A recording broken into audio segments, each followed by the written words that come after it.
सभी दर्शकों का प्रतिज्ञा 21 चैनल में हार्दिक स्वागत है। आज की क्लास का विषय है भारतीय इतिहास। भारतीय इतिहास में ऑब्जेक्टिव प्रश्नों की चर्चा होगी, क्योंकि कोई भी परीक्षा हो जहां सामान्य ज्ञान आता है वहां पर इतिहास के प्रश्न जरूर पूछे जाते हैं। तो आइए देखते हैं भारतीय इतिहास आज का विषय।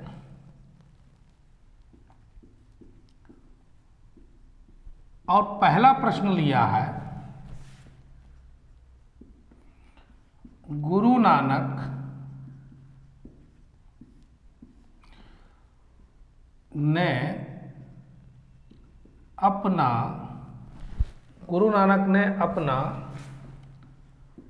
उत्तराधिकारी किसे घोषित किया था?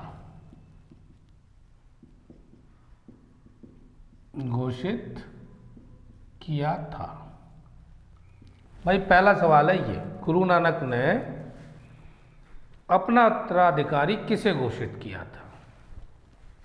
तो आंसर जो है वह है लहना। बाद में ये गुरु अंगद के नाम से प्रसिद्ध हो गए। इनको उत्तराधिकारी नियुक्त किया था गुरु नानक ने। दूसरा प्रश्न, दादा भाई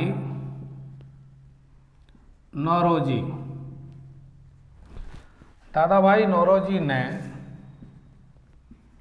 1866 ईस्वी में लंदन में किस संगठन की स्थापना की थी? तो इसका आंसर है east India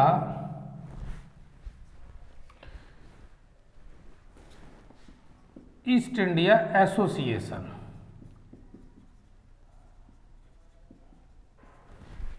east India association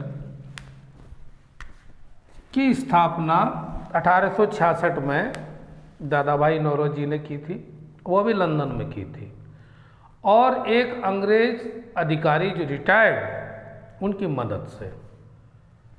इसी तरह अगर पहले सवाल में देखो तो गुरु नानक के उत्तराधिकारी लहना इनके भाई हैं, जबकि इनके शिष्य मर्दाना बहुत ही प्रिय शिष्य में से गिने जाते हैं, लेकिन उनको उत्तराधिकारी नहीं बनाया।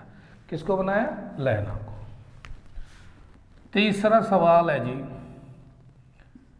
किस सुल्तान ने साम्राज्य की सीमाओं की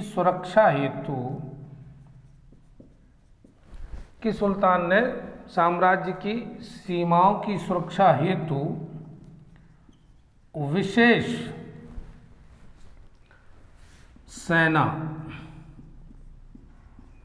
की नियुक्ति की थी? केवल बात करेंगे तो सीमाओं की सुरक्षा की। तो सीमा की सुरक्षा के लिए विशेष सेना जो बनाई थी वो क्या थी? किसके द्वारा? बलबन के द्वारा, क्योंकि ये पूछा सुल्तान बलबन के द्वारा। सल्तनत काल और मुगल काल, तो सल्तनत काल के जितना भी हैं वो सब के सब सुल्तान ही हैं। चौथा,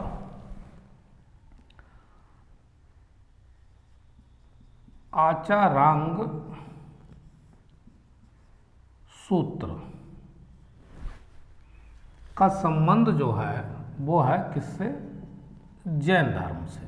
अक्सर परीक्षा में सुमेलित करने से संबंधित एक प्रश्न जरूर पूछ लिया जाता है, तो उसी को लेकर आइए। दूसरा है अंगुत्तर, इसका संबंध है बौद्ध धर्म से। पांचरात्र संहिता, इसका संबंध है भागवत धर्म से। और वाजसनेयी संहिता, इसका संबंध है वैदिक से। तो अगर सुमेलित करने के लिए पूछा जाता है तो इसका सही यह है, ये सही सुमेलित है। और वैसे भी प्रश्न अक्सर इस तरह के पूछे जाते रहे हैं और ये इम्पोर्टेंट भी है, इसको याद कर लेना ही उचित रहेगा। अब चलते हैं भाई अगले प्रश्न की तरफ।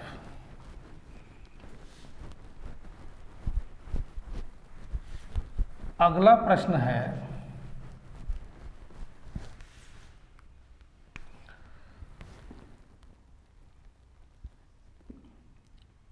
भारत में नियोजित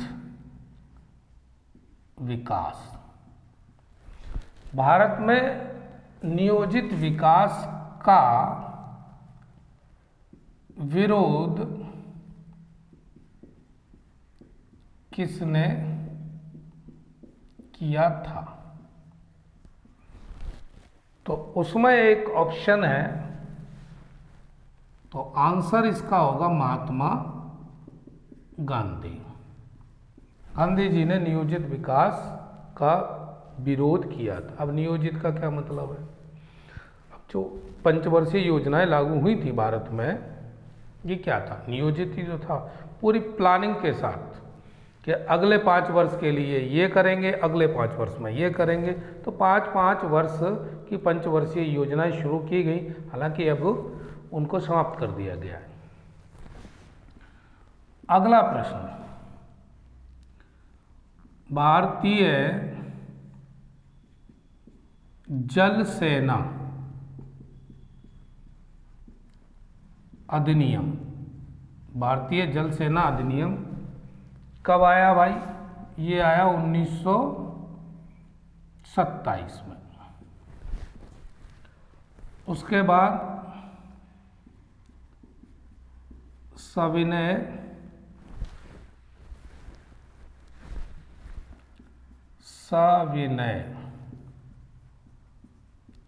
अवज्ञा आंदोलन 1930 में शुरू किया गया था गांधी जी द्वारा। और द्वितीय गोलमेज सम्मेलन, गोलमेज सम्मेलन ये कब हुआ? 1931 में। तीनों सवाल हैं और बेहद इम्पोर्टेंट है परीक्षा की दृष्टि से। भारतीय जल सेना अधिनियम 1927, सविनय अवज्ञा आंदोलन 1930, क्योंकि दांडी मार्च की शुरुआत इसी से ही हुई थी भाई। अगला सवाल, नेटिव मैरिज एक्ट किस वर्ष, नेटिव मैरिज एक्ट किस वर्ष पारित किया गया?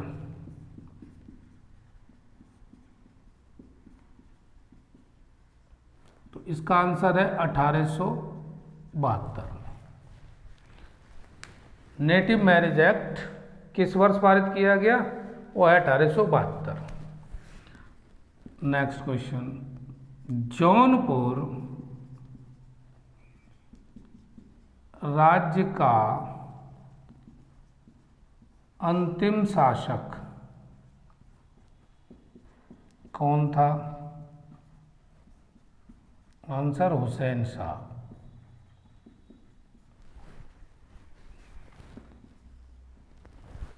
अगला प्रश्न, 6ठी शताब्दी छठी शताब्दी ईसा पूर्व का मत्स्य, छठी शताब्दी ईसा पूर्व का मत्स्य महाजनपद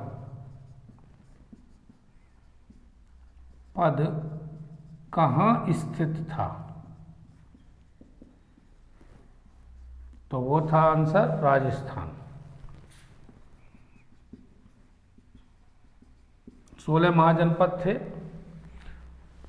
हालांकि इस टाइम 16 महाजनपद की चर्चा नहीं हो रही है, लेकिन उन्हीं में से एक है ये। कौन सा? मत्स्य। और ये कहाँ पर स्थित था? राजस्थान में। चलिए भाई, ये प्रश्न हुए। अब इसके आगे देखते हैं। सारे के सारे प्रश्न परीक्षा की दृष्टि से बेहद उपयोगी है भाई, इनको तैयार करो। अगला प्रश्न है, गांधार कला। गांधार कला का जो संबंध है वो किससे है? कुषाण वंश से।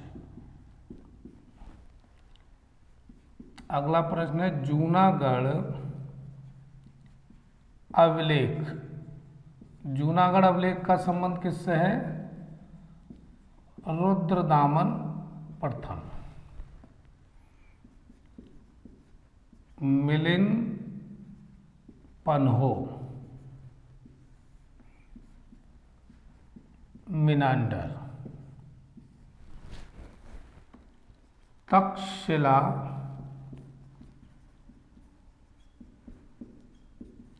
लेख का संबंध किससे है? पातिक। ये भी सुमेलित करने के लिए पूछा जा सकता है सवाल, और पूछा ही गया है, तो आप इसको भी तैयार करिए। अगला प्रश्न है,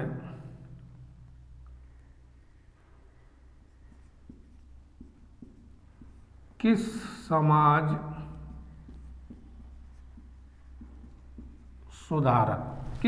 सुधारक ने 1826 के जूरी अधिनियम का घोर विरोध किया था?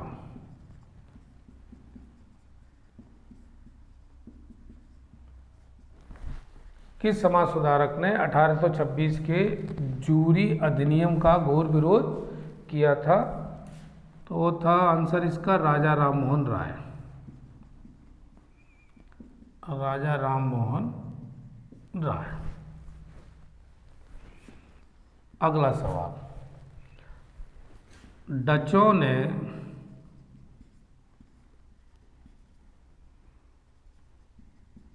अपने व्यापारिक अड्डे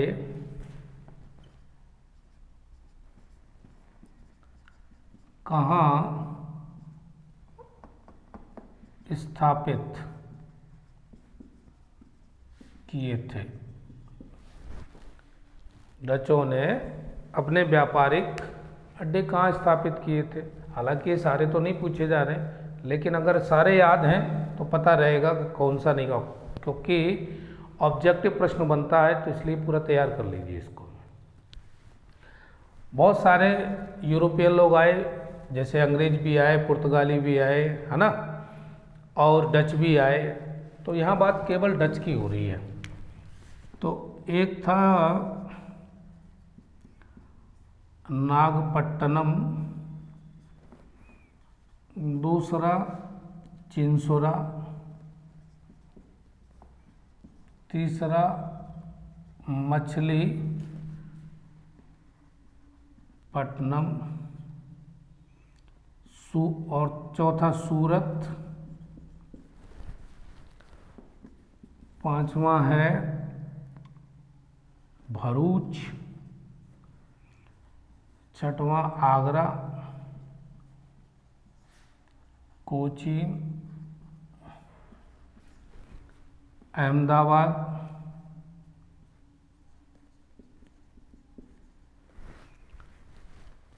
और पटना, इतनी जगह पर डचों के क्या थे, व्यापारिक अड्डे। अंग्रेज, फ्रांसीसी, पुर्तगाली और डच, ये जो यूरोपियन आए उनमें डचों के ये अड्डे हैं। सबसे पहले तो कौन आया, पुर्तगाली आए थे।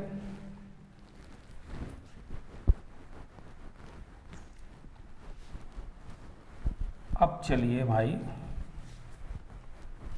अगले प्रश्न पर। अगला प्रश्न है, कुरिंची, मुल्लई, आखेट एवं खाद्य संग्रहण। दक्षिण भारत के इतिहास में अगर देखें तो ये शब्द मिलेंगे और इनका क्या मतलब है। पशु पालन एवं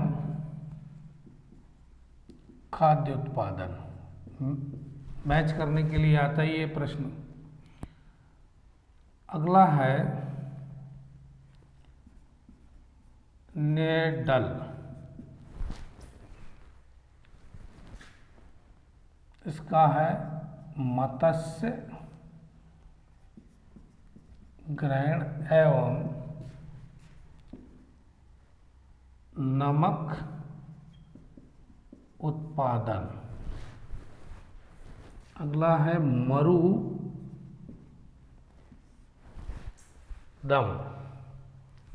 ये है खाद्य उत्पादन एवं भंडारण।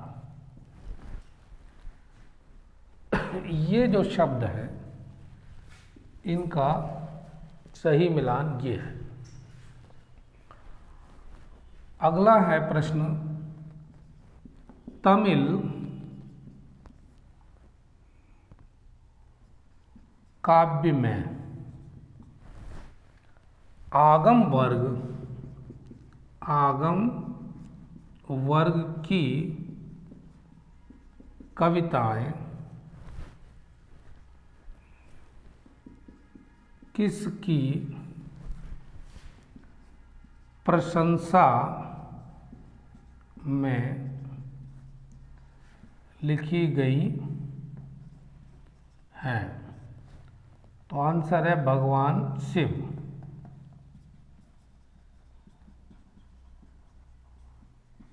की प्रशंसा में।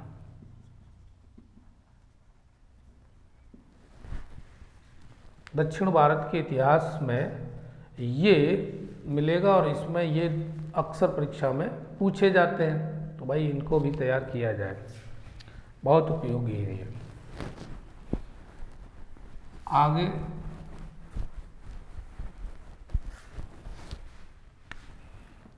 पत्तन मतलब बंदरगाह और अवस्थिति। तो जो प्राचीन भारत के जो बंदरगाह हैं उनमें पहला वेरीगाजा, इसकी अवस्थिति क्या थी, नर्मदा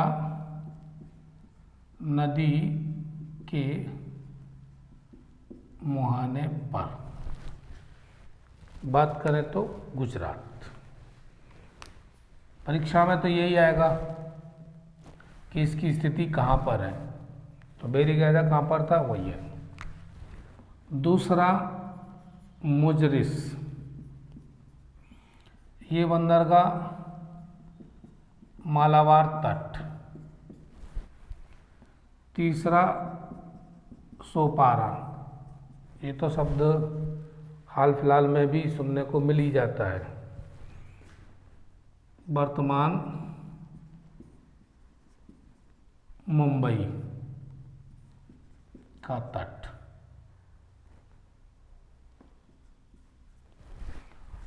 और चौथा है स्वर्ण भूमि भारत का पूर्वी तट, भारत का पूर्वी तट, ये बंदरगाह। तो ये भी परीक्षा में पूछे जाने की संभावना रहेगी भाई, इसको भी तैयार करो। अगला प्रश्न है, किस वर्ष बंगाल के मिदनापुर जिले, किस वर्ष बंगाल के मिदनापुर जिले में जातीय सरकार की स्थापना हुई थी? तो आंसर है 1942। बहुत बार पूछा गया है भाई ये भी और ये भी सवाल। अगला प्रश्न है, गोपाल कृष्ण गोखले, गोपाल कृष्ण गोखले ने सर्वेंट ऑफ इंडिया सोसाइटी की स्थापना कब की थी? तो आंसर है 1905 में। और ये महात्मा गांधी के कौन है? राजनीतिक गुरु। यह भी पूछा जाता है, तो ये भी सवाल याद रखिए कि गोपाल कृष्ण गोखले कौन है? राजनीतिक गुरु। चलिए भाई अगले प्रश्न पर। अगला प्रश्न है,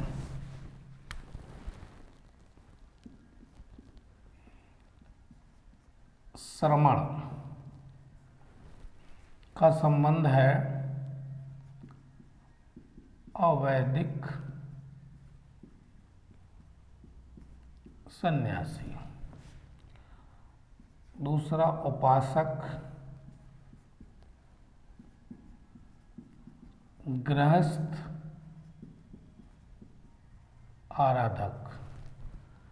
तीसरा दिगंबर,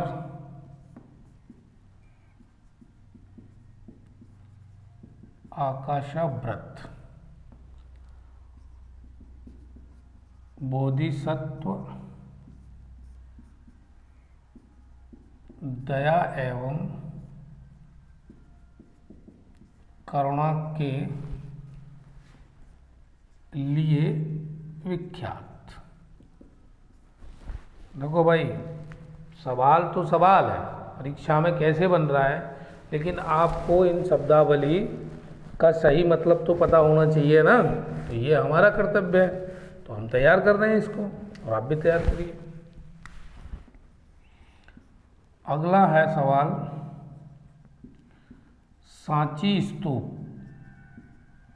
इसका संबंध किससे है? सम्राट अशोक। दूसरा पुरुषपुर पैगोडा, इसका संबंध किससे है? कनिष्क से। अगला है हाथी गुम्फा अभिलेख, खारवेल। और चौथा सिनकोट अभिलेख। सिनकोट अभिलेख का संबंध किससे है? मिनांडर। जो अभी आपने मिलिंद पन्हो के राइटर भी तो यही हैं। तो ये भी मैच द कॉलम में आते हैं। इन सवालों को भी पूरा तैयार करिए, एक एक सवाल बहुत काम का है, और परीक्षा में अक्सर इन प्रश्नों की आवक रहती है। अगला है प्रश्न आजीवक। आजीवक का संबंध है धार्मिक लोगों का एक संप्रदाय। दूसरा अरहंत, विजेता या योग्य। तीसरा शब्द है निग्रंथ, बंधनों से मुक्ति। निग्रंथ का मतलब क्या है? बंधनों से मुक्ति। और तीर्थंकर, पारपथ निर्माता।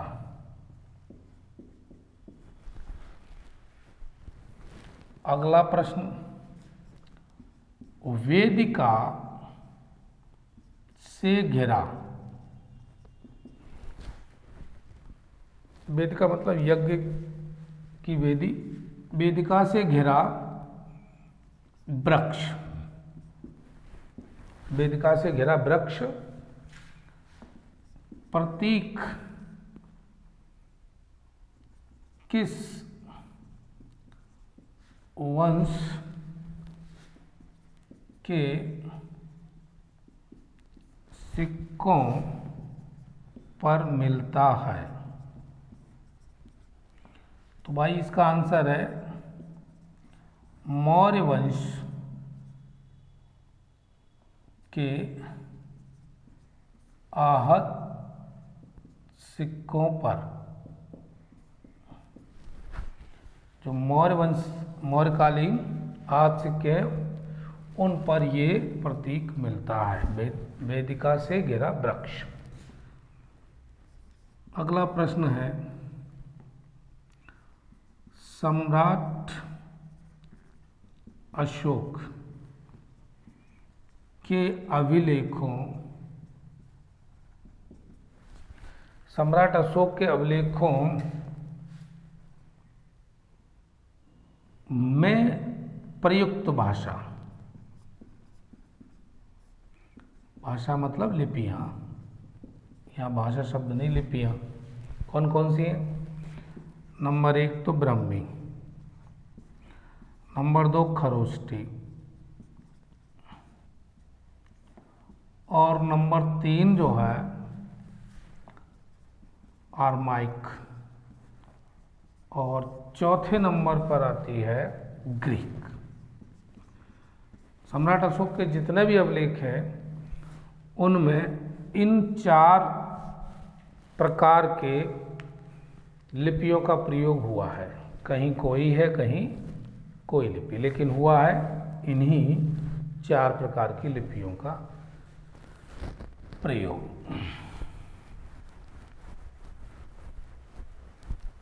अब एक प्रश्न और लेते हैं।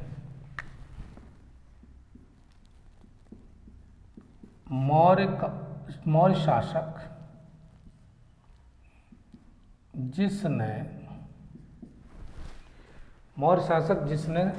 यूनान से अपनी राजसभा के लिए एक दार्शनिक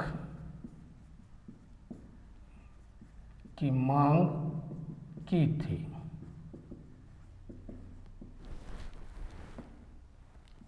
वह मौर्य शासक जिसने यूनान से अपनी राजसभा के लिए एक दार्शनिक की मांग की थी, तो उसका आंसर है बिंदुसार। ये इतिहास के कुछ चुनिंदा प्रश्नों को लिया। अब इनको कर लो भाई तैयार, क्योंकि संभावना तो रहेगी इनमें से कोई ना कोई प्रश्न आपको मिले परीक्षा में। ठीक है ना? जो मुझे उचित लग रहा है कि भाई ये प्रश्न बेहद इम्पोर्टेंट है, उनका तो ज़रूर ही मैं आपके साथ शेयर कर ही रहा हूँ। और तैयारी में जब जुटा हुआ है इंसान तो फिर क्यों छोड़े। तो आप तैयारी करते रहिए, लगे रहिए, निश्चित रूप से सफलता मिलेगी, क्योंकि मेहनत करता है उसको तो सफलता मिलती ही है। तो आज की क्लास भाई यहीं छोड़ देते हैं, फिर मिलते हैं किसी नए टॉपिक के साथ, नए प्रश्न जो परीक्षा की दृष्टि से बेहद इम्पोर्टेंट होंगे। ठीक है भाई, तब तक आप यूं ही जुड़े रहिए। वीडियो देखने के लिए दिल से धन्यवाद।